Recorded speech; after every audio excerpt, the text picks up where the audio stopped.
8 жніўня 21 гадзіна ў Менску. Гэта студыя Белсат і наш традыцыйны нядзельны стрым. Мяне завуць Віталь Бабін. Вітаю спадарства. Сёння мы падводзім вынікі мінулага году. Год, роўна як адбыліся прэзідэнцкія выбары, будзе адзначацца ўжо заўтра, і адмысловы эфір на Белсаце. А 18 гадзіне не прапусціце спадарства 3 гадзіны адмысловага эфіру. Ну а сёння у нашым кароткім гадзінным стрыме мы паспрабуем у больш сціплым фармаце закрануць тыя пытанні і тыя падзеі, якія непасрэдна датычаць апошняга году жыцця нашай краіны. І на пачатак спадарства прапаную вам матэрыял пра падзеі, якія непасрэдна пачаліся пасля прэзідэнцкіх выбараў 9 жніўня 2020 года. Лукашенко Александр Григорьевич, за него проголосовало 4 652 423 или 80,23%.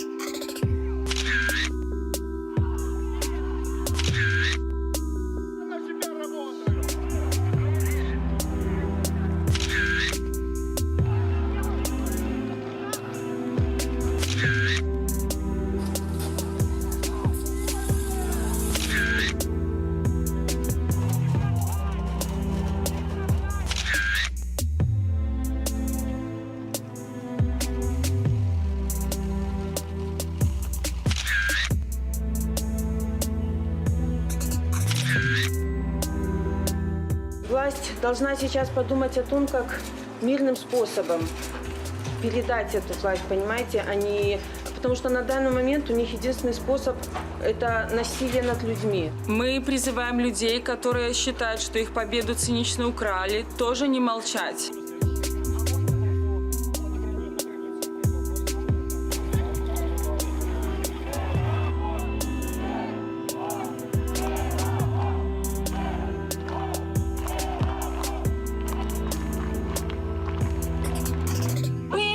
Президент должен подать в отставку!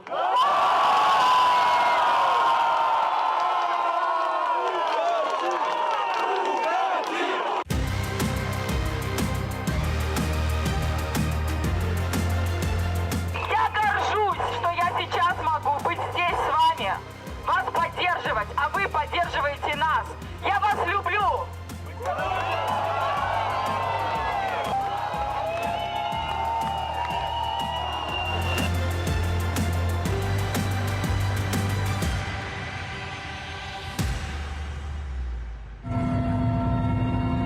Ближе к проспекту. Ребята, спасибо вам. Вы красавцы.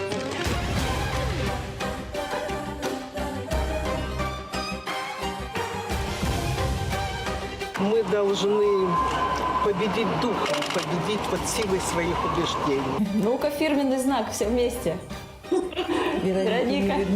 Вероника не слышит, наверное. Вот.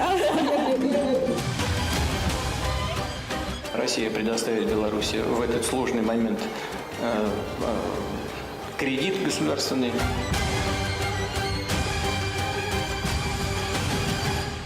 Наверное, я все-таки пересидел.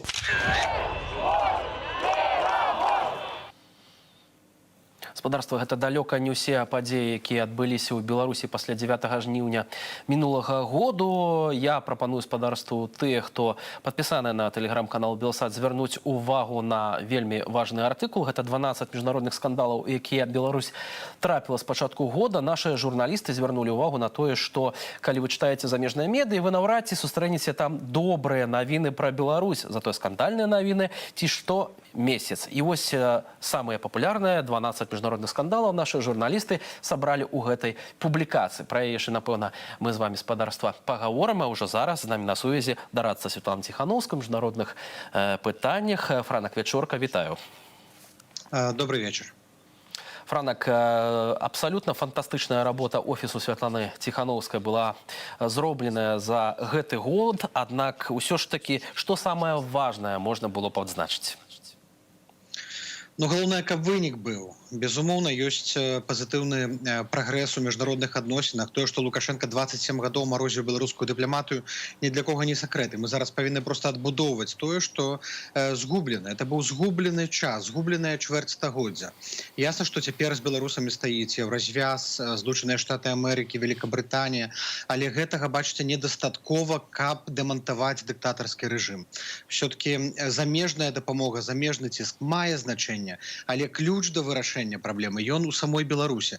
Таму наша задача не проста ціснуць на рэжым, але яшчэ таксама шукаць такія інструменты, каб даваць людзям натхненне, людзям, якія працягваюць змаганне ўнутры Беларусі, даваць энергію. І вось гэта самае складанае. Чаму? Чаму? Таму што простых інструментаў няма. Краіна ж ізаляваная. Краіна функцыянавала вось гэтыя 2,5 дзесяткі гадоў у ізаляцыі. Сувязяў не так шмат. Ёсць, безумоўна, магчымасць накласці санкцыі на рэжым. Санкцыі выконваюць 3 асноўныя ролі і 3 пакеты санкцыяў, якія ўводзіліся планамерна супраць Лукашэнкі, ягоных памагатых, суддзяў, прапагандыстаў. Яны паказвалі лукашэнкаўскім людзям, што так рабіць нельга. 4-ы пакет санкцый, які быў прыняты ў траўні, і мы спадзяемся, зараз амерыканцы, брытанцы, канадцы таксама яго падтрымаюць, гэта будзе ўжо пакет сектаральных санкцыяў, задача якога раскалоць эліты Лукашэнкі. Плюс санкцыі маюць на мэце пакінуць рэжым без рэсурсаў. Але паралельна з санкцыямі все, што забіраецца у Лукашэнкі, у ягоных людзей, павінна таксама кампенсавацца ісці людзям. І вось з гэтым ёсць праблема, таму што нібыта Еўразвяз выдзяляе грошы на дапамогу грамадзянскай супольнасці, рэпрэсаваным, журналістам, але Лукашенко робіць все магчымае, каб гэтая дапамога не даходзіла да беларусаў. І вось гэта іншая праблема, з якой мы сутыкнуліся за гэты год, гэта якім чынам тую дапамогу, якая абяцаецца рознымі замежнымі краінамі, як яе перадаваць, даносіць да людзей, якія працягваюць змагання менавіта ўнутры Беларусі. До речі, кажучы пра санкцыі, ось вядома, што на заўтра анансаваныя санкцыі ў гадавіну выбараў ад Злучаных Штатаў Амерыкі. Ці вядома на сёння, каго яны закрануць і што гэта за санкцыі будуць? Мы дакладна не ведаем, хто трапіць пад гэтыя санкцыі. Гэта вырашаюць урады тых краінаў, якія ўводзяць санкцыі. Але мы спадзяемся, што гэтыя санкцыі будуць максімальна шырокія і яны закрыюць тыя лазейкі, якія засталіся пасля апошняга пакету еўрапейскіх санкцыяў. Плюс, акрамя санкцый, мы спадзяемся, што ў бліжэйшыя дні, можа быць заўтра, будуць таксама абвешчаныя пэўныя захады дапамогі. Злучаныя Штаты Амерыкі пасля апошняга візіту Ціханаўскай яны вельмі актыўна ўзяліся за распрацоўку акта аб дэмакратыі Беларусі, які быў яшчэ ў пачатку года абвешчаны, але як аснова, як шкілет ён прыняты, але яго трэба напоўніць канкрэтным зместам. Так мы спадзяемся, што там таксама будзе ўлічанае і забеспячэнне журналістаў, дапамога і абыход цэнзуры, доступ да інтэрнэту беларусаў, таму што мы ж бачылі, што ў жніўні адбывалася, Лукашенко адключаў беларусаў ад інтэрнэту. І гэта тое, што амерыканцы маюць. Это тыя тэхналогіі, тыя інструменты, як праграмнае забеспячэнне, так і абсталяванне, якое можа дапамагчы беларусам у крытычны момант. Таму што все мы разумеем, што пратэсты летась яны былі, але новая хваля пратэсту можа пачацца ў любы момант. Можа быць, яна будзе па-іншаму выглядаць, але яна можа пачацца і ў жніўні, і ў верасні, і ў кастрычніку, і на гэты раз мы павінны быць максімальна да яе гатовыя. Відавочна, што пасля візіту офісу каманды Святланы Ціханаўскай ў Злучаныя Штаты ўсё ж такі пытанне Беларусі стала больш гучна гучаць і у вышэйшых эшелонах улады ў Злучаных Штатах, у тым ліку была створана адмысловыя групы, так, падтрымкі, і самым відавочна чаканым, многімі гэта была сустрэча з прэзідэнтам Злучаных Штатаў Джо Байденам. Сама Святлана Ціханаўская у размове з нашым журналістам Сергеем Падсасоным падзялілася ўражаннямі ад гэтай сустрэчы. Давайте паслухаем фрагмент гэтай размовы, пасля чаго вернемся і працягнем нашу размову з Франком Вечорка. Я, конечно, волновалась, потому что не каждый день такое случается, но встреча была настолько теплой и душевной.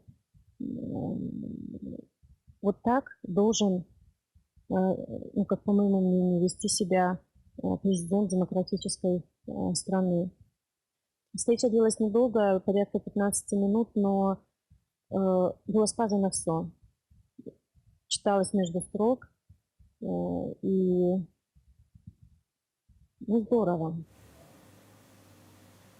Франак, як у офісе Светланы Ціхановскай расцэньваюць вось гэтую паездку Злучаныя Штаты? Відавочна, што гэта фінал вось гэтага вялікага турне Светланы Ціхановскай па краінах Еўропы завяршыўся ў Злучаных Штатах і мее каласальны эфект у мас-медыа. Прынамсі, гэта адзначаюць шматлікія выданні, і грамадскасць Беларусі таксама ўспрыняла гэтую паездку вельмі пазітыўна. Ну, безумоўна, гэтая паездка мела гістарычны характар. Ніводзін лідар не атрымліваў такі ўзровень сустрэчаў ад 93-го года, калі Шушкевіч прыязджаў у Вашынгтон. І не факт, што нават лідар будучай незалежнай дэмакратычнай Беларусі таксама атрымае такі ўзровень сустрэчаў. Таму гэта вельмі вялікі задзел на будучыню. І ўсе тыя кантакты, якія цяпер будуе Ціхановская, яны спатрэбяцца і падчас транзітнага перыяду, і потым для новага і новага ўраду. Таму вельмі важна накопліваць, назапашваць вось гэтыя кантакты, гэтую падтрымку і будаваць з гэтымі людзьмі, якія сустракаюцца цяпер з Ціхановскай, доўгатрывалыя адносіны. З аднаго боку мы змагаемся з рэжымам, з іншага боку мы думаем таксама пра тое, што будзе з Беларусю праз 3, 5, 10 і 30 гадоў. Таму што зараз будуецца новая Беларусь, будуецца новая грамадзянская супольнасць. Мы бачым, колькі з'явілася новых ініцыятываў, фонды салідарнасці, незалежныя медыі, тэлеграм-каналы, ютуб-каналы. Зараз вельмі важна думаць пра тое, як гэта будзе развівацца праз 3, 5, 10 гадоў. Таму што Лукашенка сыдзе, ягоныя дні палічаны, ён сам разумее, што ягоны час сышоў. Але як замацаваць тое напрацаванае, тое створанае за апошні год, гэта пытанне, і гэта задача для ўсіх нас. Таму што дыпламатыя – гэта тое, дзе мы, ў прынцыпе, ўжо Лукашэнку перамаглі. Ціхановская наведала больш за 20 краінаў, сустрэлася больш, чым з 30 замежнымі лідарамі. Лукашенка закрывае амбасады, ён капітулюе з дыпламатыяй. Гэта задача выкананая. Давайте на наступны год паставім больш амбітныя задачы і паспрабуем гэтую дыпламатычную перамогу канвертаваць вось у гэтую візію, у канкрэтныя пляны для будучай Беларусі не праз год, а праз 3, 5, 10 і доўгатэрміновыя пляны. Да рэчы, кажучы вось пра гэтую замежную дыпламатыю, хацелася б, каб нашы тэлегледачы таксама параўналі вось маштаб гэтых сустрэч на самым вышэйшым узроўні паміж Светланай Ціхановскай, Александром Лукашэнкам. Значна адрозніваецца гэты маштаб, канешне, не на карысць самога Александра Лукашэнку. Гэта бачна з параўнання колькасці сустрэчаў з прэзідэнтамі і прэм'ерамі шэрагу краінаў. За гэты год у Лукашэнкі адбылося 9 візітаў, 5 з іх з Пуціным, 2 з прэм'ер-міністрам России, астатнія з прэзідэнтам Азербайджану і старшынём кабінету міністраў Кыргызстану. У спісе Светланы Ціхановскай 32 сустрэчы. Это размовы з прэзідэнтамі США, Францыі, Аўстрыі, Еўрапарламенту, Ісландыі, Польшы, Літвы, не толькі канцлерам Нямецчыны. Размовы з 14 прэм'ер-міністрамі, у тым ліку Вялікай Брытаніі, Швецыі, Іспаніі. Агулам выбудоўваліся стасункі з 32 краінамі. Дарэчы, не так даўно Светлана Ціхановская наведала Вялікую Брытанію, дзе сустракалася з прэм'ер-міністрам Борысам Джонсонам. Як гэтая сустрэча у вашым офісе разглядаецца як абсалютны працяг вось тых сустрэчаў, якія ладзіліся ў Еўропе і ў ЗША? Ці, магчыма, гэта нават, можна сказаць, асобная такая сустрэча, на якой, магчыма, вырашаліся такія больш глобальныя пытанні, у тым ліку, бо Вялікая Брытанія цяпер ужо не ўваходзіць у еўрапейскі звяз. Не ўваходзіць у развяз, а таму праводзіць самастойную палітыку. І у нас была задача збудаваць добрыя адносіны з цяперашнім кіраўніцтвам Брытаніі, каб яны далучыліся да тых захадаў, якія прымаюць дачыненне да Беларусі Брусэль і Вашынгтон. Таму мы казалі ў асноўным пра скаардынаваную стратэгію, пазіцыю. У прынцыпе, апошнім часам мы гаворым, і гэта тое, што мы зразумелі, чаму не адбывалася хуткіх пераменаў, чаму Захад не ўдзельнічаў у беларускай палітыцы, таму што не было стратэгіі.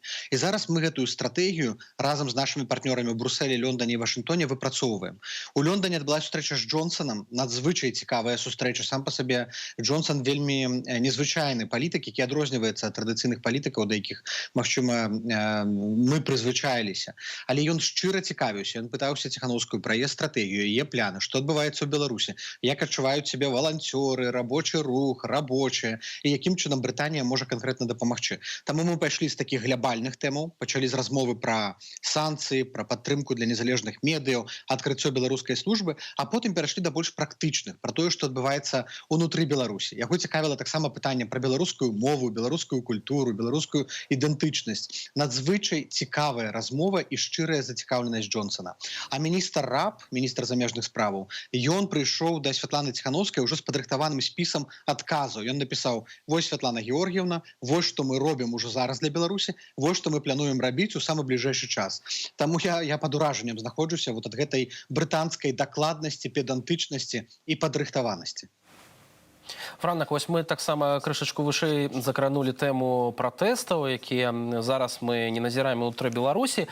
Наколькі лёс Лукашэнкі залежыць вось ад народнага пратэсту ў самой краіне?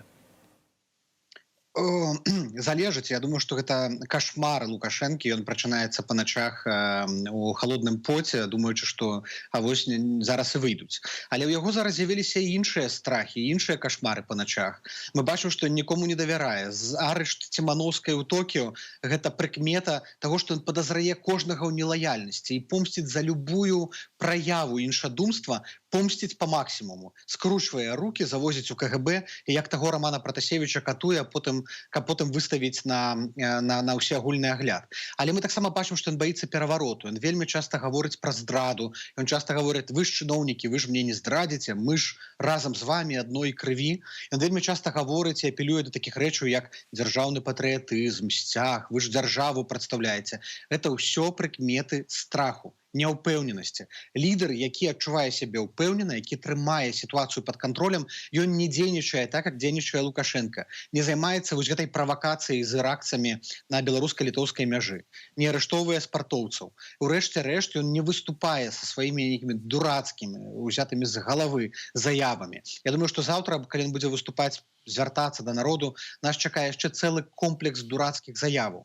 І я думаю, што ён сам унутры разумее, што час сыходзіць, але ён хоча, спрабуе нейкім чынам захаваць твар, у яго это не атрымліваецца, таму што адзіны інструмент, які застаўся ў ягоным палітычным арсенале, гэта тэрор. А калі ты маеш тэрор, забіваеш, выкрадаеш, катуеш сваіх людзей, то якім чынам ты можаш сысці добрым лідарам? Гэта немагчыма. І ён сам паціху это пачынае ўсведамляць. І вось праз гэтую няўпэўненасць, праз вот гэтую абсалютную беспакаранасць і, канешне, абсалютная некантраляванасць дзеянняў Лукашенко развярнуў небывалы махавік рэпрэсіяў. І апытанне, якое мы спадарству рабілі яшчэ ў траўні, прапаную зараз паслухаць. Як вы ставіцеся да рэпрэсіяў, якія чыніць рэжым Лукашэнкі? Давайте паслухаем, што казалі тады жыхары Менску. Пасля вернемся, працягнем нашу размову.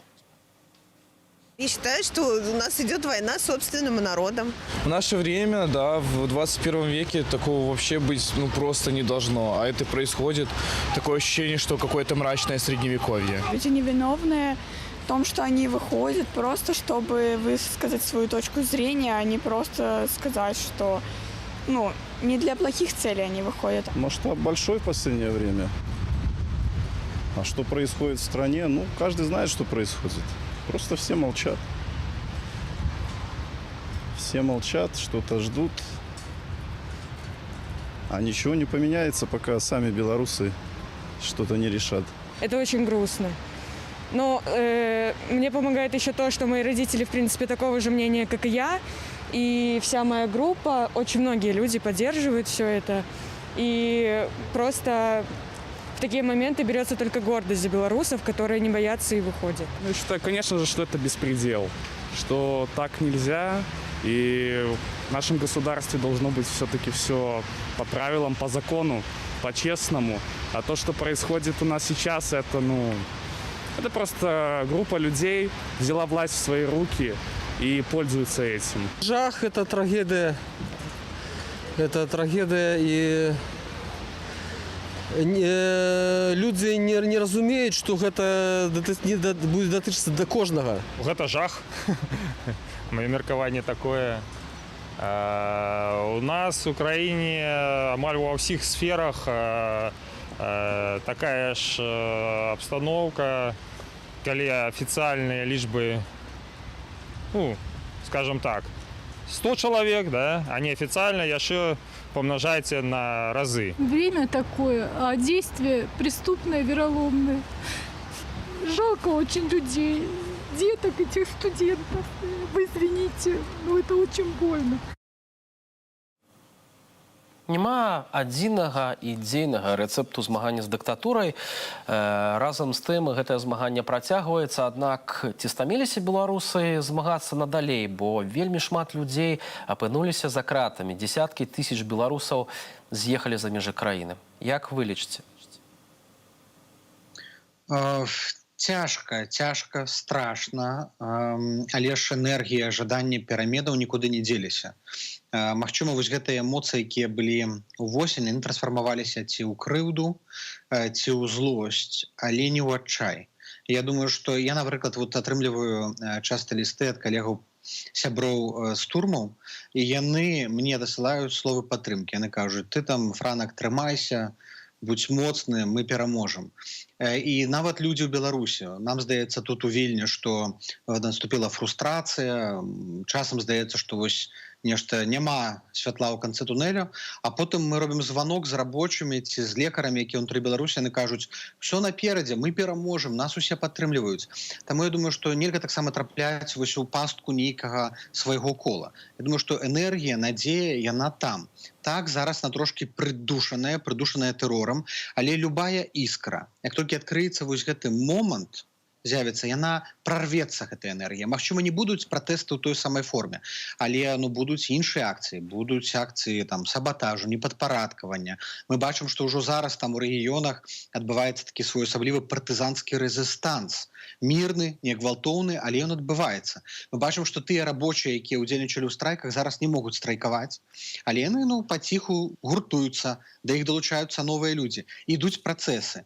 І нават мы бачым, што тыя чыноўнікі, якія падтрымлівалі яшчэ Лукашэнку, нават тыя пад санкцыямі, распавяду вам па сакрэце, яны паціху пачынаюць неяк выходзіць на нас, камунікаваць і казаць: ну, вы ж все разумееце, мы таксама, мы не вінаватыя, мы не хочам з Лукашэнкам дзяліць адказнасць. Гэтыя працэсы ўсе ідуць. У народ рыхтуецца, зноў назапашвае сілы. Так, зараз не відаць гэтая энергія, але яна з'явіцца зноў. Плюс адбываецца працэс, які можа мае яшчэ большае значэнне, гэта стварэнне імунітэту. У беларусаў утвараецца, назапашваецца імунітэт да дыктатуры. І калі гэтыя перамены адбудуцца, яны адбудуцца непазбежна і неўзабаве, то потым уже Беларусь пасля гэтых пераменаў ніколі не вернецца да дыктатуры, і, магчыма, гэта самы важны вынік вось гэтых апошніх 12 месяцаў. Франак, яшчэ такое пытанне, магчыма, апошняе ў сённяшняй размове. Апрача таго, што існуе непаразуменне паміж прыхільнікамі пераменаў. Вельмі часта можна пабачыць на Фейсбуку, у сацыяльных сетках дыскусія адносна таго, ці варта з'язджаць, а ці не здраднікі тыя, хто з'ехаў у выніку і гэтак далей. І ёсць таксама думка адносна таго, што сярод прыхільнікаў Лукашэнкі, уласна сярод ягонага атачэння, таксама няма адзінасці, няма, скажем так, канфрантацыі нейкай. І многія з іх адзін аднаго падазраюць і таму не намагаюцца на нейкія там рашучыя крокі адносна таго, каб выйсці з гэтага парочнага кола, кажучы так. Ці мог бы ты са мной тут у гэтым пытанні пагадзіцца? Я магу і пагадзіцца і паспрачацца, але я лічу, што няма такога, як колы прыхільніка Лукашэнкі. Ёсць людзі, якія заўжды выступаюць супраць пераменаў, тому што перамены гэта страшна, перамены гэта рызыкоўна, перамены патрабуюць адказнасці. Ёсць людзі, якія прывыклі жыць пад Лукашэнкам, проста прывыклі. Таксама, як і былі людзі, якія прывыклі жыць у Савецкім Саюзе. Але гэтыя людзі заўжды ў меншасці, яны заўжды будуць змагацца з любымі пераменамі. Але потым, калі перамены адбудуцца, яны проста іх прымуць, як любыя апартуністы пры любой падобнай сістэме. Прыхільнікі Лукашэнкі не маюць адзінства, таму што ў іх няма ідэі, якая б іх аб'ядноўвала. Лукашэнка – гэта не ідэя. Лукашенко – это чалавек, які ўсё больш і больш становіцца абстрактным, чужым, далёкім, кантраверсійным і незразумелым. Таму гэтае кола будзе звужацца, і нават тыя людзі, якія на вярхушцы лукашэнкаўскай сістэмы, яны будуць усё менш і менш бачыць для сябе сэнсу заставацца ўнутры гэтай сістэмы. Таму я глядзець на гэтыя працэсы без аптымізму не магу. Так зараз страшна, так б'юць, так людзі ў турмах. Але я думаю, што самае галоўнае чакаюць ад нас людзі, якія зараз ходзяць у турмах, это каб мы не апускалі рукі. Таму трэба набрацца ўпэўненасці, цярплівасці. Магчыма, пакрэатывіць, пабрэйнсторміць там з калегамі, сябрамі, падумаць, што яшчэ мы можам зрабіць, каб пераламіць вось гэты момант, каб запусціць машыну і каб рухацца наперад. І гэты момант абавязкова настане. Дзякуй вялікі за гэтую размову. Дарадца Святлана Ціхановская ў міжнародных пытаннях быў маім гаспадарства госцем. Франак Вячорка. Дзякуй вялікі. Ну а працягваючы тэму народнага супраціву і пратэстаў, варта сказаць, што праз рэпрэсіі гэтыя пратэсты хоць і адбываюцца, аднак вельмі часта яны мусяць праходзіць ананімна, і нашы гледачы, якія робяць гэтыя здымкі, а таксама тыя смелыя людзі, якія выходзяць на вуліцы ў Беларусі, ў Менску, у іншых гарадах. Дзякуй вам вялікі за тое, што вы працягваеце гэта рабіць і не здаецеся. Разам з тым беларусы, якія жывуць за мяжой, рэгулярна ладзяць акцыі пратэсту, акцыі салідарнасці. У нас такіх акцый прайшла сёння ў Варшаве. Давайте паглядзім, як гэта выглядала.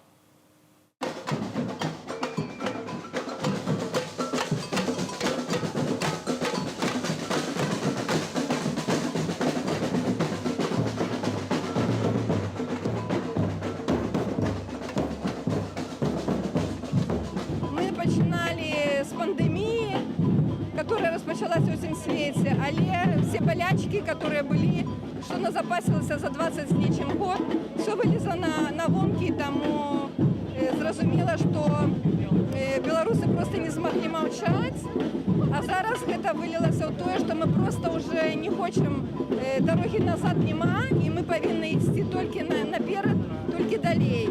Любовь, надея, перемога.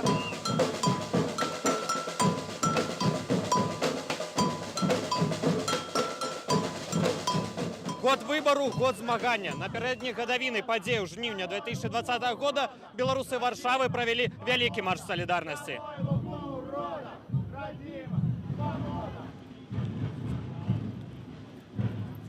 Завтра будзе гадавіна выбараў у Беларусі, калі беларусы выбралі свайго прэзідэнта Святлану Ціхановскую, але ж выбары былі сфальсіфікаваныя, што вызвала шмат пратэстаў унутры Беларусі, шмат акцый салідарнасці, маршаў салідарнасці за яе межамі. Год таму мы таксама праходзілі маршам ад цэнтру Варшавы да амбасады, і сёння мы паўтараем гэты маршрут. Варшава, спуй нас справа! Мінск, Варшава, спуй нас справа! Когда ты тут, и ты думаешь, что ты один, но это не так. Ты видишь, сколько таких же людей, таких же, как и ты. И это дает, боевой дух тебе. Ты веришь в то, что все будет хорошо. Я очень горжусь тем, какие белорусы, сколько помощи они дают друг другу. Как говорится, Беларусь белорусу Беларусь.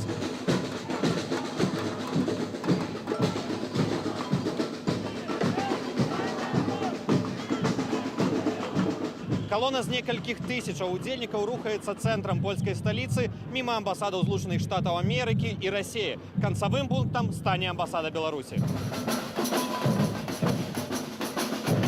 Беларусы прачнулись, разумелі, колькі нас. Вельмі шмат людзей, якія хлопцы прыязджаюць і кажуць, мы хотим вернуться назад, потому что з тымі людзьмі, якія выходзілі на вуліцы, вельмі цікава жыць в одной краіне. І все мы кажем, что мы белорусы-котики, мы такие прелесть, мы такие радостные друг другу. Ну супер, мы познали друг друга. Як кажуць, мы не ведалі друг друга до гэтага лета.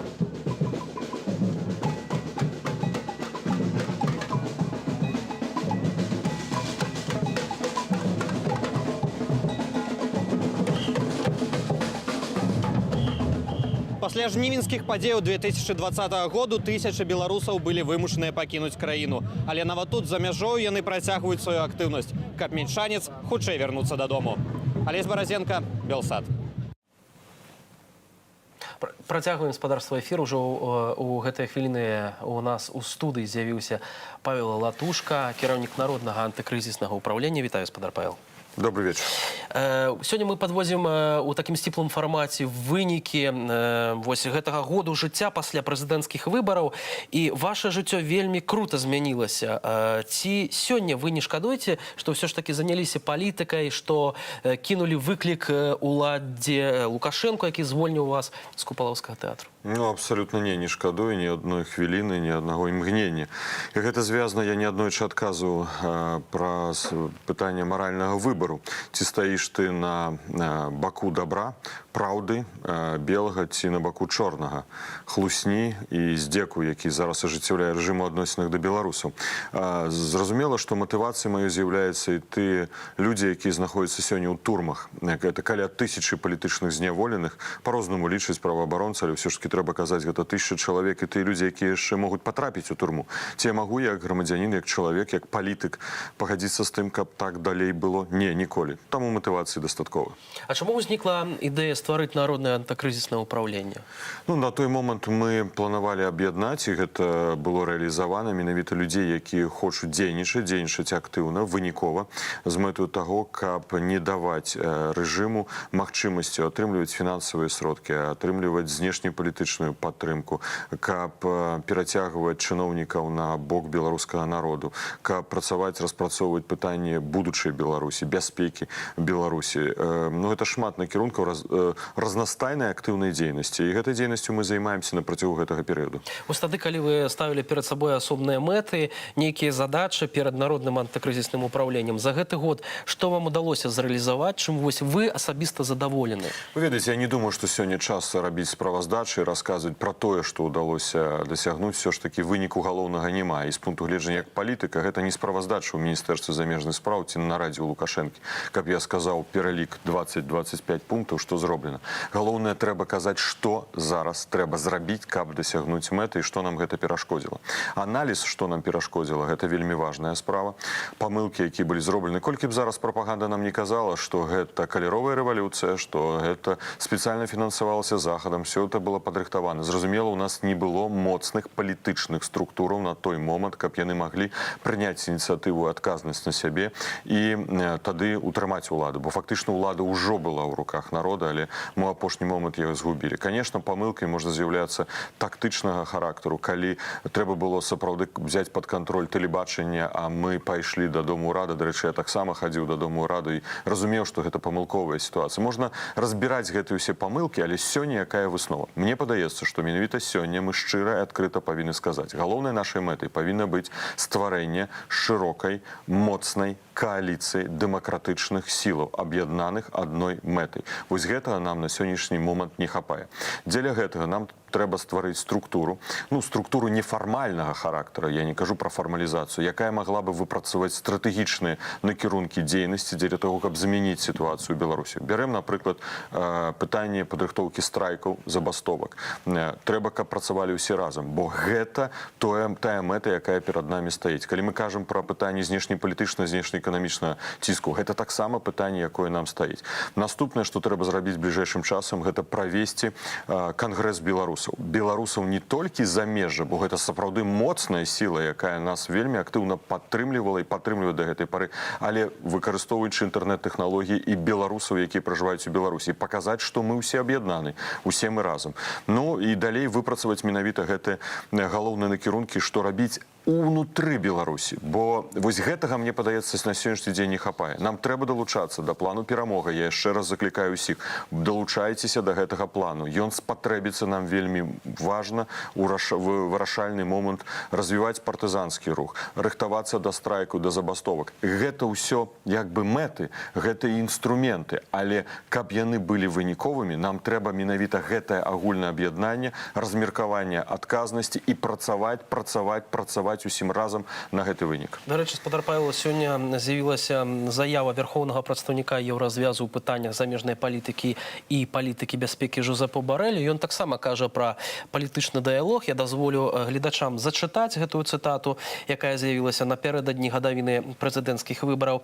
9 жніўня 2020 года надзеі народу Беларусі на абранне легітымнага лідара краіны былі жорстка разбітыя. З таго часу народ Беларусі няспынна і мужна змагаецца за павагу правоў чалавека і фундаментальных свабодаў. Ён заклікае до новых демократичных выборов. И он мирно протестует в той час, як режим Лукашенко игноруя вершинство права, международные обовязательства Беларуси и обовязательства у галине правов человека. Разом с партнерами-однодумцами у Европейским связи мы открыто и одноголосно закликаем режим Лукашенко спынить репрессивные практики в отповедности со своими поэтапным подходом. Европейский связ готовы разглядеть дальнейшие кроки у святле абурального игнорования режима международных обовязательств. Один из способов покласти конец политическому кризису – инклюзивный национальный диалог. Спадар Павел, вы ранее заявляли, что Евразвяз не адразу спрацаваў, не адразу ўвёў гэтыя санкцыі, так, каб паўплываць на рэжым. І сёння мы вось чытаем гэтыя заявы, нібыта заклік для таго, каб Лукашенко правёў гэты дыялог. Але ж ён не да якога дыялогу не збіраецца ісці. Ну, ведаеце, гэта таксама адна з памылак нашай рэвалюцыі. Тут сказаць, што поўнасцю віна на нашым баку, гэта было бы неправільна. Зразумела, што мы не былі пачуты ў свой час еўрапейскімі партнёрамі, у тым ліку Злучанымі Штатамі Амерыкі, калі мы яшчэ ў верасні, я памятаю, і ў кастрычніку вельмі актыўна пераконвалі іх у неабходнасці ў той момант рэагаваць. Першае, уводзіць маштабныя санкцыі, збіраць гэтыя санкцыі максімальна шырокімі, і тады, калі людзі знаходзіліся на вуліцах, гэта быў бы такі вельмі стымулюючы эфект, вельмі, ну, такі моцны рух супраць рэжыму, які тады ўжо гвалтаваў, ну, фактычна ж все ж адбылося ўжо ў жніўні, колькі было гвалту, колькі злачынстваў было здзейснена. Вельмі важным мы таксама тады прапаноўвалі стварэнне высокай групы перамоўнай на ўзроўні кіраўнікоў Еўрапейскага Саюза альбо былых прэзідэнтаў Еўрапейскага Саюза, таксама рабочай групы па вырашэнні менавіта тактычных стратэгічных пытанняў ўзаемадзеяння з Еўрапейскім Саюзам. Гэтага не адбылося, на жаль. Таму санкцыі мы пабачылі больш-менш рэальны толькі месяц таму назад. За гэты час рэжым мог адаптавацца. Пачалася контррэвалюцыя. Фактычна ён пачаў ісці шляхам рэваншу. Ён пачаў знішчаць і садзіць у турму ўсіх тых, хто паднялі голову, показали свой характар. Гэта вось менавіта не, можа так скажем, не гатоўнасць актыўна дзейнічаць Еўрапейскага Саюза і паўплывала на тую сітуацыю, якую мы знаходзімся. Але ўсё ж такі мы бачым і станоўчыя рухі. І мы бачым, што Еўрапейскі Саюз змяняе сваю стратэгію адносін да Беларусі. Але важна сёння казаць, што нам трэба таксама рабочыя інструменты, і нам трэба правесці міжнародную палітычную канферэнцыю па выхаду з крызіса ў Беларусі, каб яшчэ раз прадэманстраваць рэжыму, што ўжо дорогі назад няма. Другое, даць вельмі добрый станоўчы імпульс усім беларусам, што ўвесь свет разам з беларусамі. А што рабіць тады з тым, што Лукашенко не спыняе вось гэты махавік рэпрэсіяў, гэты маштаб рэпрэсіяў, наадварот, з увядзеннем санкцыяў ён яшчэ больш распачаў гэта рабіць і ўсё больш уваходзіць у жыццё тая знакамітая фраза, якую заявіў Владимир Маккей, калі санкцыі будуць уведзеныя, мы знішчым грамадзянскую супольнасць. Гэта абсолютно не так. Адказным за санкцыямі з'яўляецца менавіта сам Лукашенко. І на сённяшні дзень гэта адзін з інструментаў. Зразумела, што не адзіны, але адзін з інструментаў уціску на рэжым. І я лічу, што мы павінны узмацняць гэтыя санкцыі. Таму мы звярнуліся як Народнае антыкрызіснае ўпраўленне, у Дзярждэпартамент ЗША, у Кангрэс ЗША, да групы сяброў кангрэсменаў. Мы праводзілі дыскусію ў сінтэнках амерыканскіх, дзе прапанавалі наш пакет, наш варыянт санкцый. Перадусім, неабходна ўводзіць сектаральныя санкцыі. Я спадзяюся, што заўтра мы пачуем некаторыя элементы з іх. Гэта і калійныя ўгнаенні, абмежаванне, гэта дрэваапрацоўчая прамысловасць. Мы павінны казаць пра фінансавую сістэму, тады, калі абмяжоўваць, напрыклад, атрыманне крэдытных рэсурсаў, карэспандэнцкія рахункі для дзяржаўных банкаў, у амерыканскіх банкаў. Мы павінны казаць і пра санкцыі на плацёжныя сістэмы.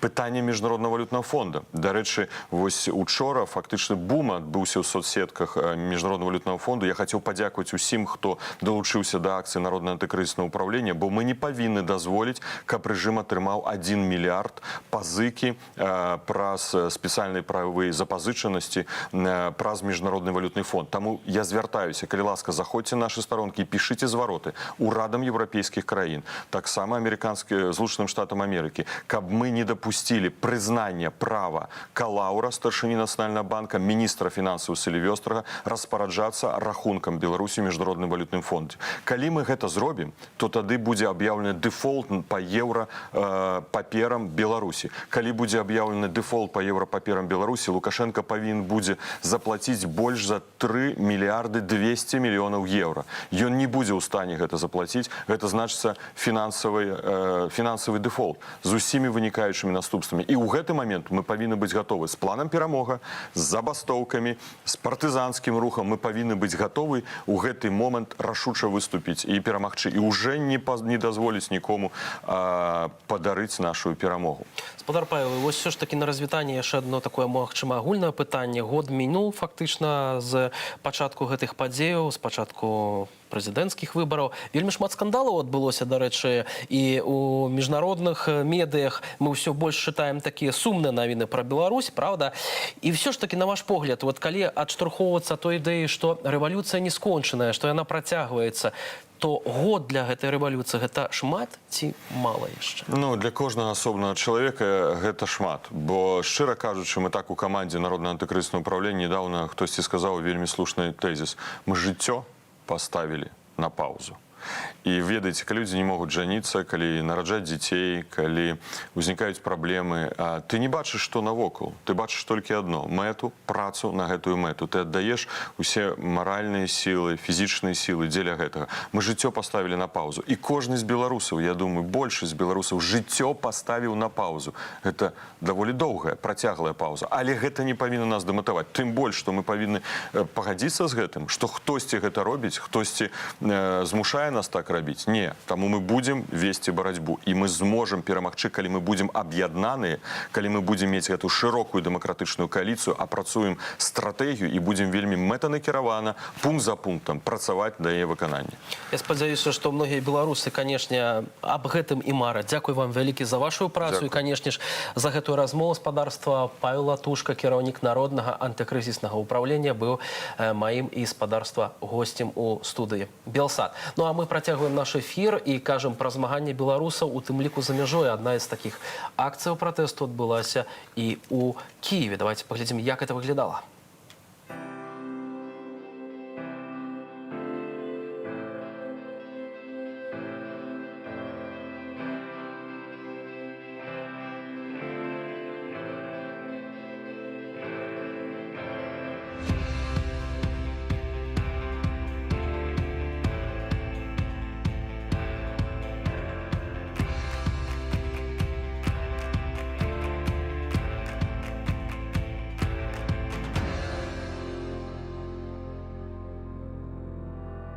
Она важна для тех, кто в стране. Как только мы перестанем выходить, они окончательно сдадутся.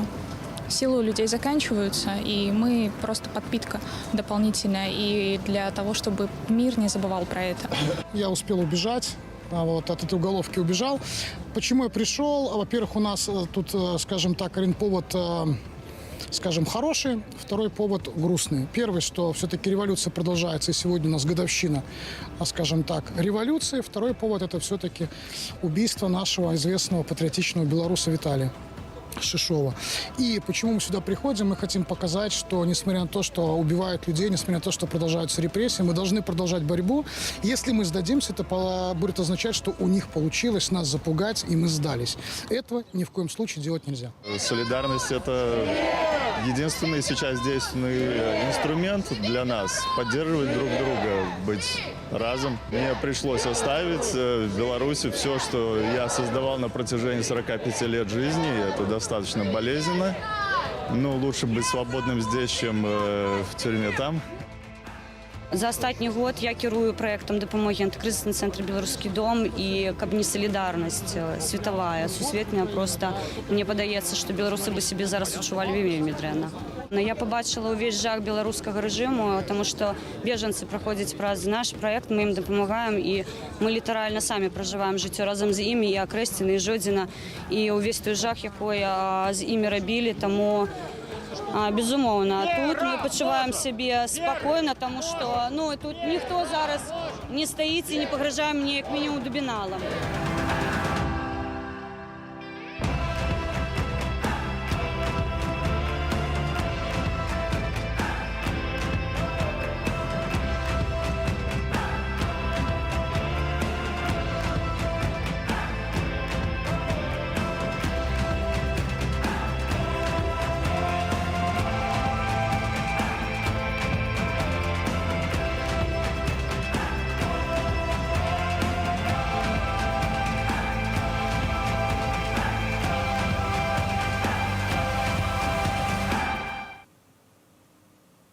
Павел Латушка уже покинул эту студию, однако Народное антикризисное управление застаецца з нами. Наступны наш гость Вадим Кривошеев, отказный у Народным антикризисным управлении за молодевую политику и спорт. Добрый вечер.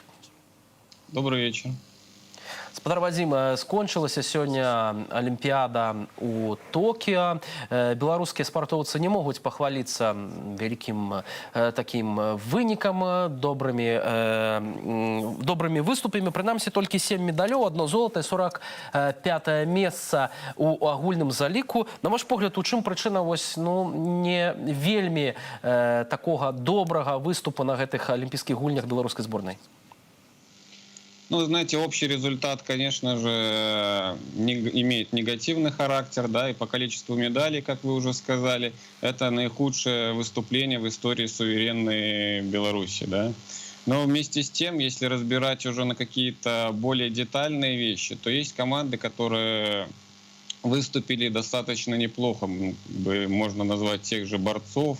Батут уже вторую Олимпиаду традиционно показал свой высокий, да, класс, где-то конкретно не добрали, где были достаточно серьезные амбиции, были и спортсмены, которые должны были брать медали, поэтому все несколько неоднозначно. Но для меня лично было очень интересно, как в этой ситуации, под большим давлением, прежде всего, вот этой истории ковидной, да, который ряд ограничений на всех спортсменов возымела, да, последний год, и Олимпиада была перенесена. Ну и конкретно, что касается нашей команды, как в условиях вот этого психологического стресса, который присутствует у всех граждан нашей страны, наши олимпийцы себя проявят, да, смогут они это сделать или нет. И вот здесь, конечно же, на мой взгляд, ключевой вопрос – это отсутствие свободы, отсутствие вот этого, точнее, присутствие давления, которое на протяжении последнего года было в командах. Но один из таких существенных моментов, который сыграл такую негативную роль и не позволил, я уверен, многим показать те результаты, на которые, в принципе, они могли претендовать. Спадар Вадим, а ці магчыма паўплывала гісторыя з Крысцінай Ціманоўскай на агульныя настроі ў нацыянальнай зборнай? Як вы лічыце? Таму што гісторыя сапраўды такая гучная, яе шмат хто асвятляў, і яна стала ў цэнтры увагі на некалькі дзён. Да, на мой взгляд, конечно, пребывание нашей делегации можно разделить на два этапа. Это до того момента, как произошла эта история, и после. И, поверьте, и до этого Беларусь, да, как бы была на слуху мировой общественности, и те скандалы, которые международные сопровождали последний год нашу страну, и вместе с тем конкретный случай с конкретным атлетом, да, и эта история, лишь только еще больше добавила масло в огонь, как говорится, и здесь уже пребывать в олимпийской деревне, когда ты идешь там, в столовую, либо на какие-то спортивные объекты, ты идешь в форме с надписью «Беларусь», да, и, безусловно, это уже вызывает такой интерес у тех, кого ты встречаешь, и элементарно начинают перешептываться, показывать пальцем, как говорят в народе, да. И, безусловно, это такой негативный момент, и в таком психологическом состоянии атлетам становилось еще тяжелее. Элементарно просто даже там находиться. В этом я практически уверен. Разом з тым, прэзідэнцкія выбары фактычна падзялілі нашу спартовую эліту на два лагеры, таму што ўзнікла аб'яднанне вольных свабодных спартоўцаў, узнік пазней фонд спартовай салідарнасці. Гэта людзі, якія не падтрымалі гвалт, не падтрымалі фальсіфікацыю прэзідэнцкіх выбараў.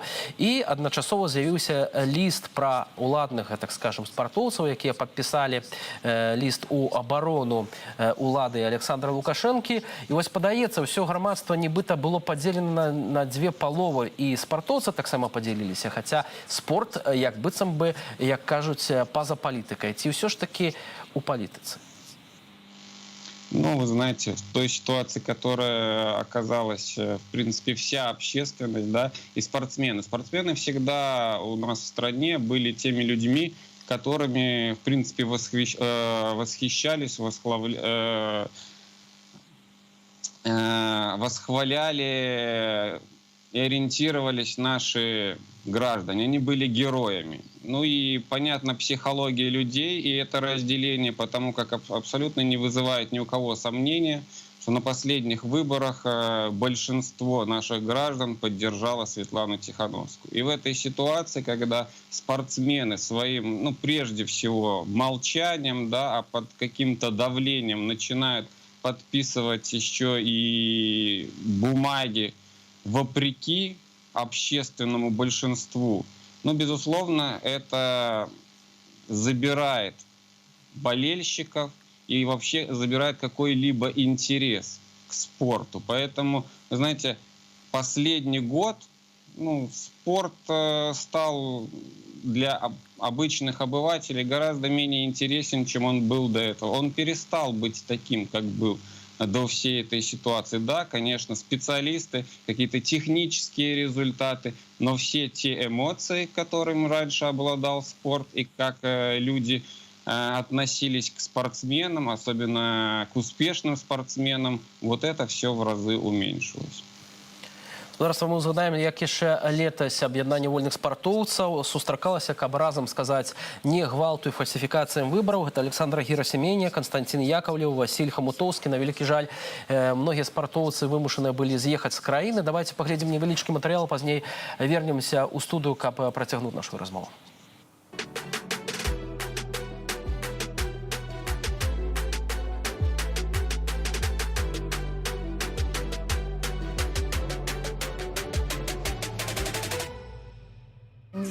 Не сдаваться внутри, верить, потому что самое главное и самое важное, что у нас есть, это наша вера и правда.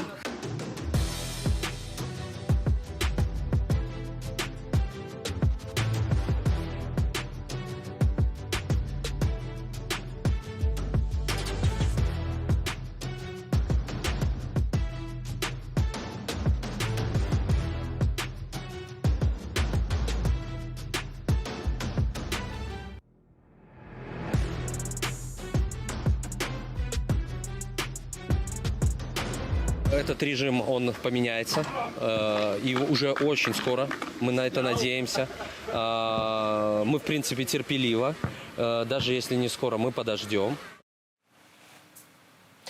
Спадар Вадзім, яшчэ такое пытанне. Вось днямі распачаўся марафон свабоды. Распавядзіце, як ён адбываецца, што гэта за акцыя, па якім плане яна праходзіць? Ну, в целом, марафон свободы – это международная благотворительная акция, которая проводится в онлайн-режиме по всему миру, и любой человек может поддержать год солидарности вместе с гражданами Беларуси, преодолев символическую дистанцию 2334 метра и тем самым показав солидарность с народом Беларуси и с конкретными, скажем так, профессиональными категориями, которые в ходе активного протеста достаточно жестко обозначали свою позицию. Это и деятели культуры, и врачи, и студенты, и журналисты. Поэтому на протяжении 10 дней, с 7 по 16 августа, пройдет этот марафон. Каждый может зарегистрироваться и принять участие в нем. Вся информация имеется на сайте marathonforfreedom.org, поэтому призываю всех присоединиться к данной акции и преодолеть эту символическую дистанцию и показать, что наше дело продолжается, и мы продолжаем бороться за свою свободу и за свободную Беларусь. Марафон свабоды, які мусіць прывесці беларусаў да самой свабоды. Дзякуй вам вялікі за гэтую размову. Спадарства, нагадаю, што нашым госцем быў Вадзім Крывашэў, адказны ў Народным антыкрызісным управленні за моладзевую палітыку і спорт.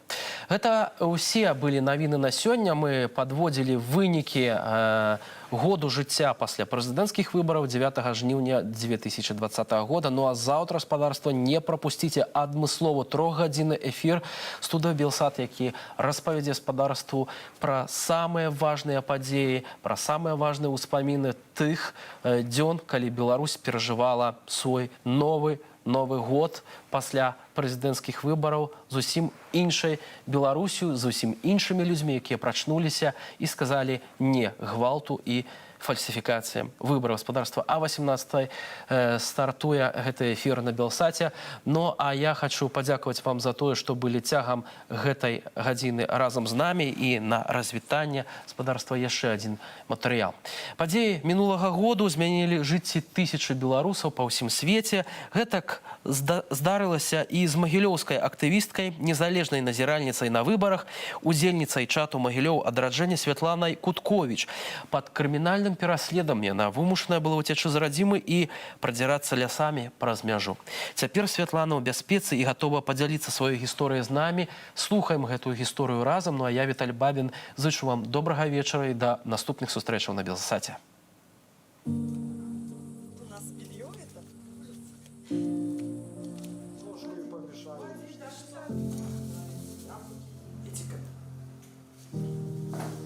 Люди обычные либо идут мимо, показывают белый браслет, либо просто подходят к тебе и говорят: мы за Светлану Тихановскую. Вот отметьте нас, что вот мы против. То есть вот такие были эмоции. Ну и в основном люди все верили в победу. Как-то такое вот незабываемое впечатление. А все ждали честных выборов, но получили такие, как есть.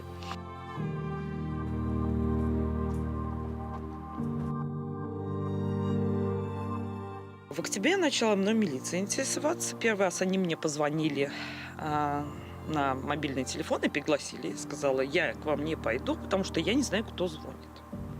Представиться можно кем угодно, но вы мне, пожалуйста, повестку.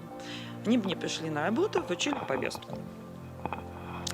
В повестке было указано, что я должна явиться в качестве свидетеля по административному процессу. Ну, как только я переступила порог РОВД, где-то через час выяснилось то, что я не свидетель, то, что я лицо, в отношении которого ведется административный процесс по знаменитой статье 23.4. Вот. Мне был выписан первый протокол, с которым я не согласилась. Этот протокол был за участие в марше от 13 сентября. 28 октября, после перформанса, меня обычно девушка, с которой я очень хорошо дружу, это Юлия Дыбушевская, довозила до дома на машине. Ну, привозила домой на машине. Но в тот день она меня не повезла, высадила меня, и я пошла домой. И вот 9 часов вечера, частный сектор, ты идешь, разговариваешь по телефону, и тебя просто под руки поднимают и ставят в автобус.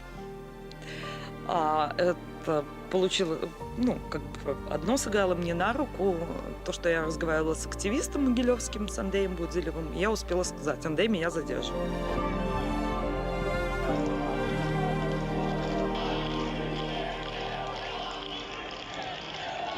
Поскольку у меня было 2 невыезда, вполне, так скажем, была большая вероятность, что я находилась уже в розыске. Но мы об этом не знаем, потому что я не попадалась. Вот. Мы попытались пересечь границу перед Новым годом, но, так скажем, у нас ничего не получилось. Вот. С активистами я пробыла до марта. В конце января я начала искать своих участников чата и узнала то, что есть Юлия, моя Юлия Дыбушевская. Я ей предложила уехать, она уехала. Приехала ко мне.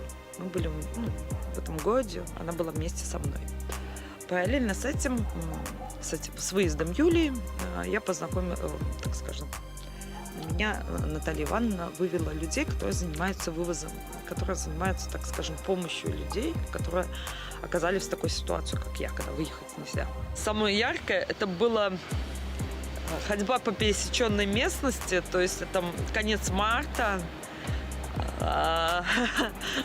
Все тает. Это кусты, это поваленные деревья, это ручьи, это терновник. И ты идешь. Это утро, это часов 5 утра. И ты идешь то вверх, то вниз, то влево, то вправо. Ты идешь быстро за проводником, чтобы не сбиться. Путь к детям у меня составил 175 дней. После того, как я сделала на Украине документы, я приехала к детям, я получила визу, и приехала к детям. Детей я не узнала, это были абсолютно не те. То есть, если я уезжала, сын был маленький, то приехала это такой возмужавший дядька с ломающимся голосом, который так: «Мама, на тебя из-за угла». Хотела бы выразить благодарность нашему дому, Допомоги, Байсолу, а также правительству, так скажем, литовским органам опеки за все, что они сделали для моих детей. То есть эти люди, эти организации на протяжении 6 месяцев поддерживали моих детей и мою мать. По Беларуси очень скучаю, хотела бы туда вернуться, но это, естественно, тогда, когда закроются все уголовные дела, когда поменяется власть, и все уголовные дела будут закрыты. В любом другом случае, даже в случае того, если Беларусь отойдет России, мы туда не вернемся просто.